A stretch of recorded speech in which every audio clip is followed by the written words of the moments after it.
Here are some Christians who make silly arguments at an atheist. Hi, my name is Eric Peterson. I go by Planet Peterson online. I am a science communicator, former science teacher, and I debate people about science and other topics. My next prompt is that science does not point to God. What I mean by that is every confirmed discovery about nature has come from natural cause and mechanisms, not divine ones. Invoking God adds nothing scientific to the explanation. It's an extra hypothesis that explains less and doesn't predict anything. In order for an explanation to be a good one, you should be able to use it to make falsifiable predictions. Explaining why it rains by saying God makes it rain doesn't help you predict when or where it will or will not rain, therefore it is not a good explanation. This is true of anything that theists try to explain with God. Saying that God created life doesn't allow you to make any testable predictions about any future discoveries in biology. Creationists love to point to all of the gaps in our knowledge about how the first life forms formed, and try to squeeze God into them, but even if we could demonstrate exactly how life formed through known chemical processes, some creationists would deny the evidence and others would simply say, well, that's how God created life. So when you say that science doesn't point to God, are you talking about in terms of causality again, like I was talking with you earlier? Essentially, yeah. So I believe it was Kant in a Critique of Pure Reason. I've read that. He makes the claim in there that a sequence of naturally occurring events cannot possibly point to a supernatural origin. That would just be like a category error, essentially. How would natural things be evidence of supernatural things? What even is a supernatural thing? Yeah, but you also know that Immanuel Kant was also a consistent presupper. Even though that he was a deist, the Critique of Pure Reason is actually extremely against what you would use to actually show that God doesn't show or isn't shown in science.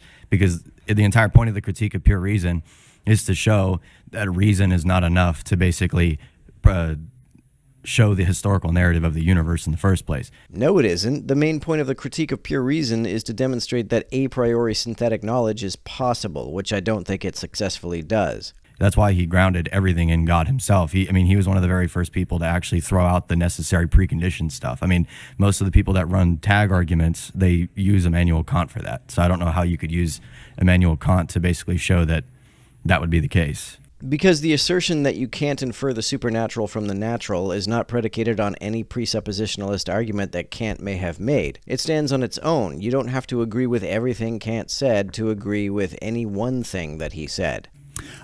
Well, because I'm really just talking about really just the process of like doing science and how we as beings reach conclusions for that. So like I would ask the question then, what would scientific evidence of God creating the universe look like?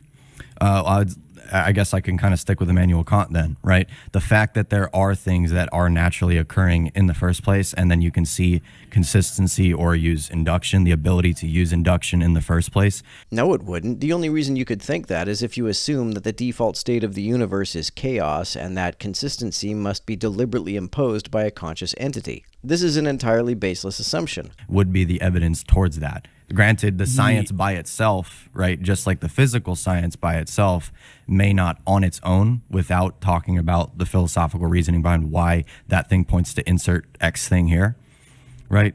But if there is the ability for us to show consistency, that would presuppose the uniformity of nature. No, if we can show it, we're not presupposing it, we're post-supposing it. We're inferring it from the evidence. Right? Yeah, so this makes literally no sense at all, because if nature just is, then it can't modify its own underlying like laws that make motion and whatever happen, right?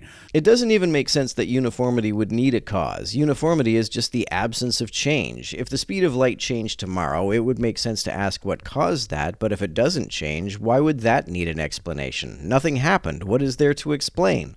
But if God exists, God could change those all the time.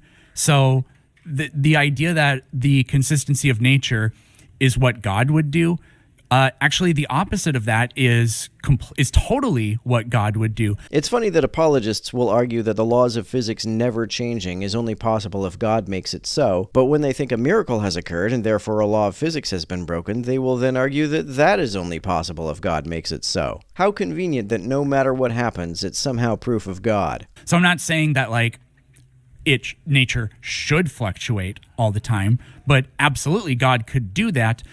Naturalistically, this is the only kind of universe that I think you would get. Yeah. So it's not exclusionatory.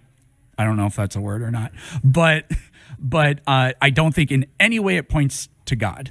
But the ability for you to even see that there is the uniformity of nature in the first place, the ability for that to even be the case, right? That would show that there is something consistent that would be then causing said consistency. No, that's a complete non sequitur. Why would consistency need a cause? Why should we expect that if a God did not exist, everything would be changing all of the time for no reason? Right? There would be a consistent cause to the consistent effect.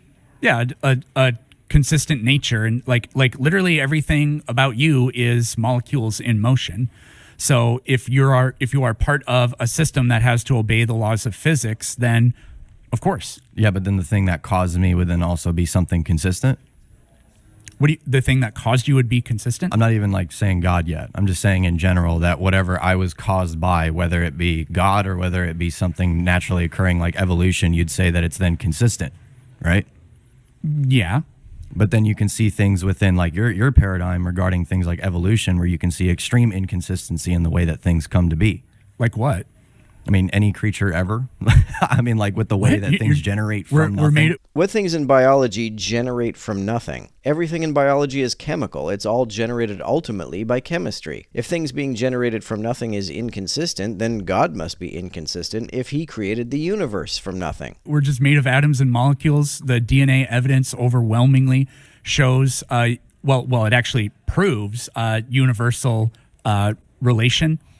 Every single life form on the planet uses the same hereditary molecule, and the degree of relationships match exactly phylogenetically, taxonomically, what we came up with before we could even do that. Okay.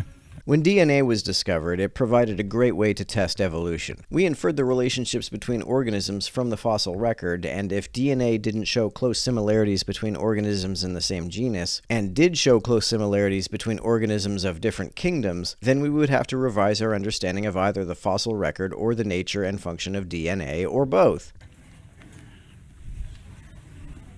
Just 30 seconds. Okay. Something that we'd already talked about earlier, nothing to really get into. I just want to test your good faith, and Okay. I want a concession. And this is the perfect prompt for it. You said this prompt, creation science doesn't point to God. Yeah. But we were talking about the Big Bang earlier. Yep. And you asked me, well, how is my explanation, yours, the multiverse, any different from injecting God? Well, for one reason, the multiverse is coherent. It also fits better with Occam's razor because we already know at least one physical universe exists, so it's less of a leap to infer the existence of other universes than it is to infer something wholly ontologically distinct like a non-physical supernatural God. Also, I'm not convinced that the multiverse is even necessary to explain the Big Bang. And I just want your concession that you are agreeing it is just as reasonable as the injection of God. It's not, though. The multiverse is much more reasonable. No, I don't think so, because multiverse. No, you're not going to. Okay, it was a test. Yeah, But you already said it. You just said it earlier. How is? I mean, we can go back and clip it, but how is the multiverse any different from my belief in God creating the universe? The idea that another space-time continuum created this one is coherent, and the idea of something that somehow exists independent of space-time creating it is not. It is no different. Because multiverse is a scientific idea. So in that respect, they're qualitatively totally What divorced scientific from each other. method, or how do you use the scientific method to test the multiverse? If there is a multiverse, it has been speculated that other universes could interact with this one in a way that can be detected in perturbations in the cosmic microwave background radiation. I don't think any such perturbations have been detected, but if they were, they would empirically corroborate the multiverse hypothesis, so it is, in fact, empirically investigable. Another interpretation of the multiverse as a concept is the many worlds interpretation of quantum mechanics. If you count that as a multiverse, you can empirically observe the other universes whenever they create an interference pattern in a double slit experiment. I got it. Yeah. Should I answer that? So the multiverse probably isn't really testable exactly. I mean, in principle, though, well, like quantum mechanics interpretations, like Copenhagen versus many worlds versus idealism, those aren't testable either. But to claim that they're not scientific is, I kind of get where you're going with that, but they came from studying the science of those particular fields. The existence of God is not based on the same laws and principles that we observe in this universe. Instead, God is inferred to be distinct and exempt from these physical principles. That's another reason why it's less scientific. So I think there is a fundamental problem with the premise and the idea that science, which is a field meant to study and observe the contemporary world, doesn't prove something metaphysical and abstract. I think that's just a fundamental problem in the way that you argue that, or argue science doesn't point to God. Wouldn't that just concede Eric's point that science does not support theism? Well, it sounds like you're agreeing with me, though. Well, right. You can't use a tool that... you can't use the same methodologies you would use to study the contemporary world to point to something metaphysical.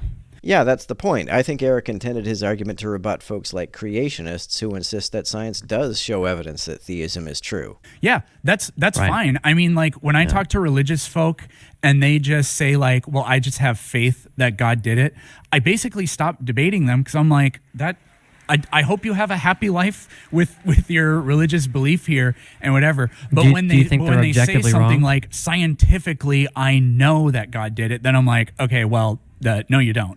Okay. Looks like that's time. But hey, thanks, man. I appreciate it. Yeah. Well, that was pointless.